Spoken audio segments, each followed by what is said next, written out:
terjadi tawuran. Tawuran antar sekolah ini berawal saat sekolah SMK Negeri 1 Kota Sorong sedang melaksanakan serangkaian lomba jelang HUT kemerdekaan. Kemudian terjadi penyerangan dari luar sekolah yang diduga dilakukan siswa SMK Negeri 3 Kota Sorong.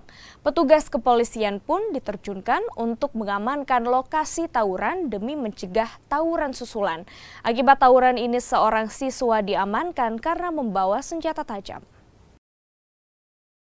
Ada sekelompok, itu informasi, ada sekelompok yang akan mengejar anak-anak kita sehingga mereka balik lagi ke dalam lingkungan sekolah ini. Jam berapa tadi persisnya tuh Bapak? Kurang tahu, saya tidak tahu persis itu jam berapa.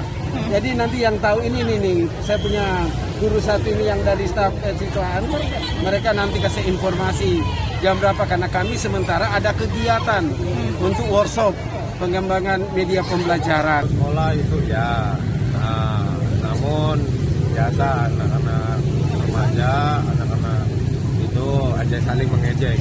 Dan kami sudah berusaha untuk koordinasi dengan kepala sekolah agar pihak kepala sekolah dari SMK ya, SMK Negeri 1 dengan SEMEA berkoordinasi untuk bagaimana solusinya agar tidak ada perkelahian.